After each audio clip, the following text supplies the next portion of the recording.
class. How are you all? I hope you all are very good. Today, let's start the 7th chapter of class 8 computer, which is about control statements in Python. Okay, let's start it. Student, what is Python? It is an object-oriented high-level programming language which is popularly used for creating dynamic websites, developing computer programs, software, web applications, mobile apps and interactive 3D games. What they're saying, Python क्या है? एक object-oriented high-level programming language है जिसको popularly use किया जाता है dynamic websites create करने के लिए, computer program, software, web applications, mobile apps या कोई भी इंटरैक्टिव 3D गेम डेवलप करने के लिए. ठीक है, ये काफ़ी सिंपल प्रोग्रामिंग लैंग्वेज है जिसको डेवलप किया गया था कि ये इसका फोकस होता है कोड रीडेबिलिटी पर. एंड आपने क्या already Python basic input and print functions अपनी प्रीवियस क्लासेस में भी डिस्कस किए हैं. So let us learn about various control systems, statements and in statements को कैसे पाइथन प्रोग्राम्स में हम लोग यूज कर सकते हैं. That we are going to learn today in this chapter. First of all, what are control statements? See, control statements आपकी statements हैं जिन्हें हम यूज करते हैं to control the flow of the program. Program के फ्लो को control करने के लिए यूज होने वाली स्टेटमेंट्स को कहा जाता है कंट्रोल स्टेटमेंट्स. एंड जो ऑर्डर होगा प्रोग्राम के एग्जीक्यूशन का, उसको आप कंट्रोल कर सकते हैं on the basis of values and logic. So basically how many 3 types की कंट्रोल स्टेटमेंट्स पाइथन में यूज करी जाती है. That is selection, or we could say conditional statements. Second is looping statement and third is jumping statements. So let us learn about these statements in detail. Number 1, selection statement. The selection statements आपकी conditional statements होती हैं जिनमें कुछ conditions program में include करी जाएंगी. And जो output होगा उस condition का वो क्या होगा? Either true or false. Now the statements आपकी तभी execute होंगी depending कि उस condition का outcome क्या होने वाला है. इट मीन्स अगर कंडीशन ट्रू है तो स्टेटमेंट जो आपके ट्रू ब्लॉक में लिखी है वो एग्जीक्यूट होगी. बट अगर कंडीशन फॉल्स निकली तो स्टेटमेंट जो फॉल्स ब्लॉक के अंदर लिखी गई थी वो एग्जीक्यूट होगी.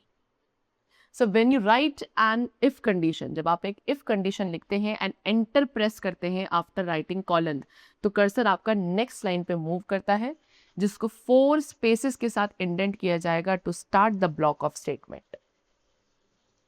Now what is if statement? तो if statement एक simple conditional statement है जहाँ पे केवल एक condition होती है. Firstly, एक condition को check किया जाएगा. Condition अगर true है तो statement आपकी true block वाली execute होगी. Otherwise, अगर condition false है तो control आपका क्या होगा? It will jump out of the if statement. Right? यानी कि statement में कोई भी false block नहीं होता. तो यानी कि अगर condition fail हो जाती है तो it will does nothing over there.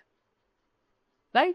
चलो, see this is the syntax if condition and यहाँ पे एक स्टेटमेंट आ गई. So they have given you कि यहाँ पे पाइथन प्रोग्राम क्रिएट किया गया है टू फाइंड कि whether a person is eligible for voting और नॉट. तो इस तरीके से यहाँ पे प्रोग्राम क्रिएट किया गया and this is the output over here. तो आपने यहाँ पे क्या देखा कि अगर यूजर एज क्या करता है, यहाँ पे एज अगर टाइप करी गई थी अबव और इक्वल टू 18 तो आउटपुट क्या आएगा कि you are eligible for voting. But अगर यूजर टाइप करता है एज लेस देन 18 यानी कि मान लो अगर 15 डाल दी तो प्रोग्राम कुछ भी नहीं करेगा एंड जो कंट्रोल है it will come out of the if statement. Now next we have what? If else statement. If else statement भी कंडीशनल स्टेटमेंट है जिसके अंदर एक एल्स ब्लॉक प्रेजेंट होता है. सो इस टाइप के स्टेटमेंट में पहले कंडीशन चेक करी जाएगी. अगर कंडीशन ट्रू है तो ट्रू ब्लॉक एग्जीक्यूट होगा. कंडीशन अगर फॉल्स है तो फॉल्स ब्लॉक एग्जीक्यूट होगा. ठीक है, एंड ट्रू ब्लॉक या फॉल्स ब्लॉक के एग्जीक्यूशन के बाद तब आपका कंट्रोल जो है इफ एल्स स्टेटमेंट से बाहर आएगा. Like this is the syntax if condition statement 1 and else condition statement 2. So now let us create a Python program again to find कि whether a person is eligible for voting और not. ठीक है, तो यहाँ पे statement क्या है? पहले आप स्टेटमेंट 1 में डालोगे ट्रू ब्लॉक की स्टेटमेंट एंड स्टेटमेंट 2 में फॉल्स ब्लॉक की स्टेटमेंट को इनपुट किया जाएगा. Okay, now let us create a Python program to check कि whether a person is eligible for voting or not by using if else statement. So this is the program and this is the output which you have got. तो इस program 2 में user ने 25 value को input किया गया जो कि condition को सेटिस्फाई कर रहा है. इसीलिए यहाँ पे जो आपकी ट्रू ब्लॉक के अंदर स्टेटमेंट थी वो प्रिंट हो गई यानी कि you are eligible for voting. Now let us enter the value. अब सेकंड दोबारा से प्रोग्राम में क्या किया गया? इस बार वैल्यू लेस देन 18 डाल दी गई यानी कि से 15. Now find out the result. अब यहाँ पे कंडीशन क्या हो जाएगी? फॉल्स, क्योंकि वोटिंग के लिए हम एलिजिबल आफ्टर 18 होते हैं, तो कंडीशन फॉल्स हो गई, तो यहाँ पे अब स्टेटमेंट फर्स्ट ब्लॉक वाली प्रिंट होगी, that is you are not eligible for voting.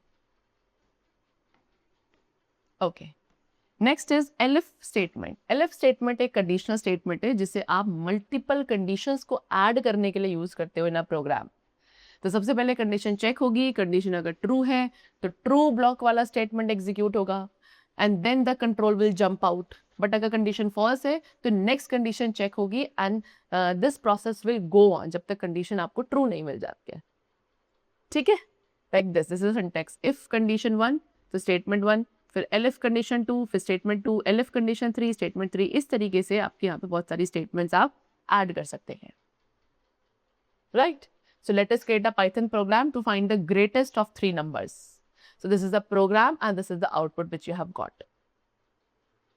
Now next we come to what? Nested if statement. So student, when you add an if statement, जब आप एक if statement को किसी दूसरी if statement के साथ add करते हो, उसे कहा जाता है nested if. So अब हमने यहाँ पे यही प्रोग्राम क्रिएट किया है finding the greatest of 3 numbers, लेकिन यहाँ पे हम nested if statement का यूज कर रहे हैं. This will be the program which you will type over here by using nested if statement. All right, chalo.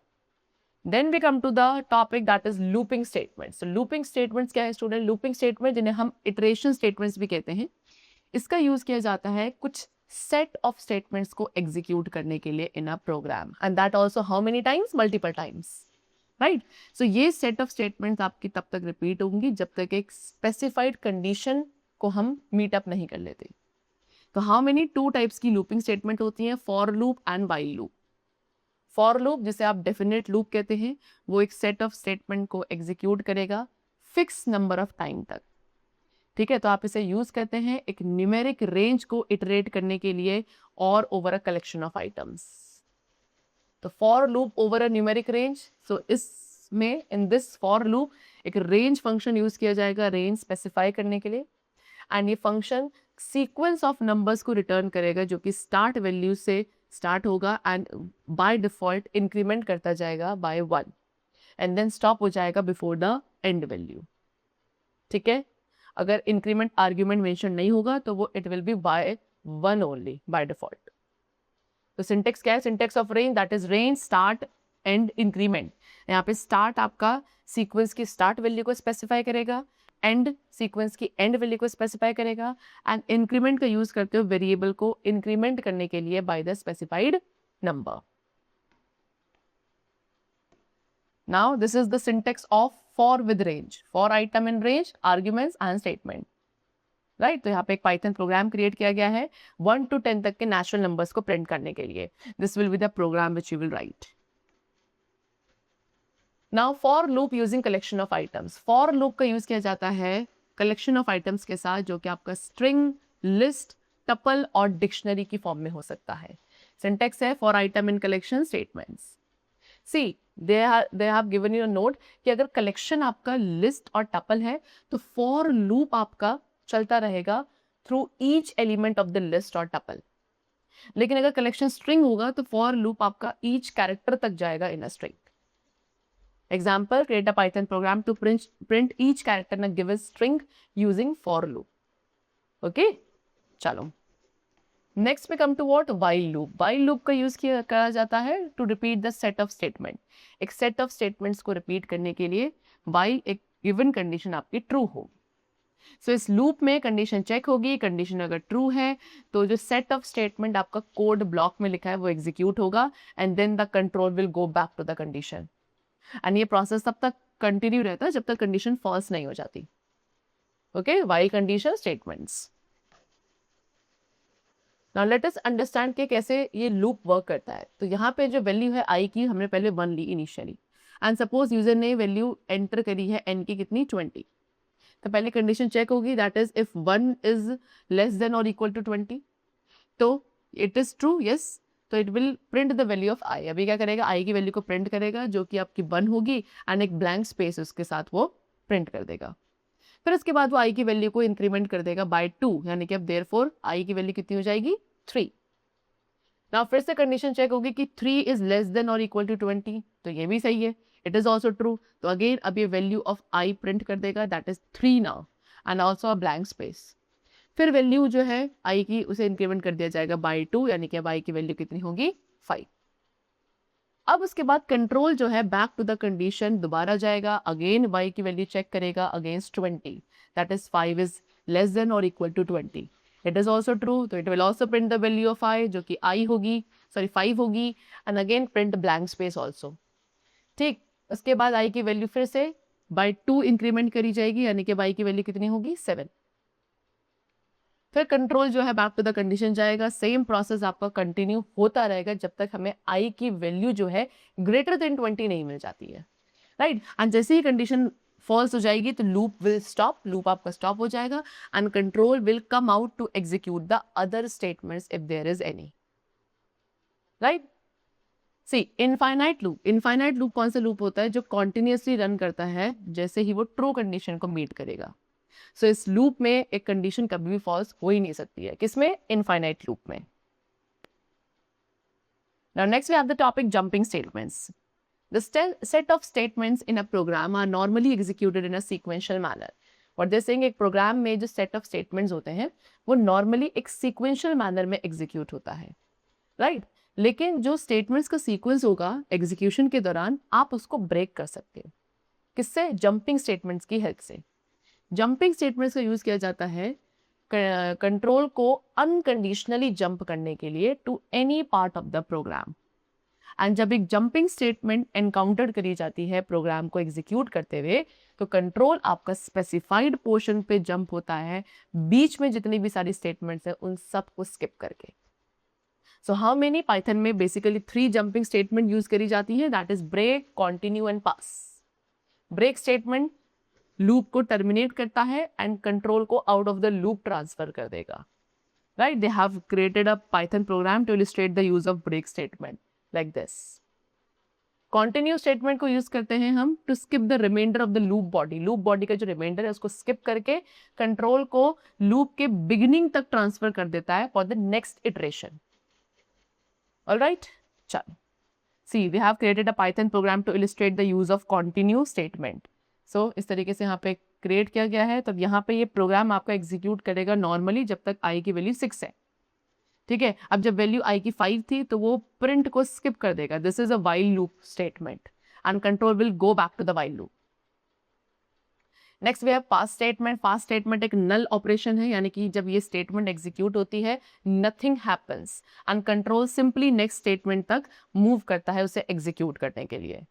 Alright, चल that's all for the chapter. It's completed and I hope that you must have understood the different types of statement which we commonly use in the Python programs. Alright, let's meet in the next chapter very soon with a new topic. Till then, keep learning well and thanks to everyone.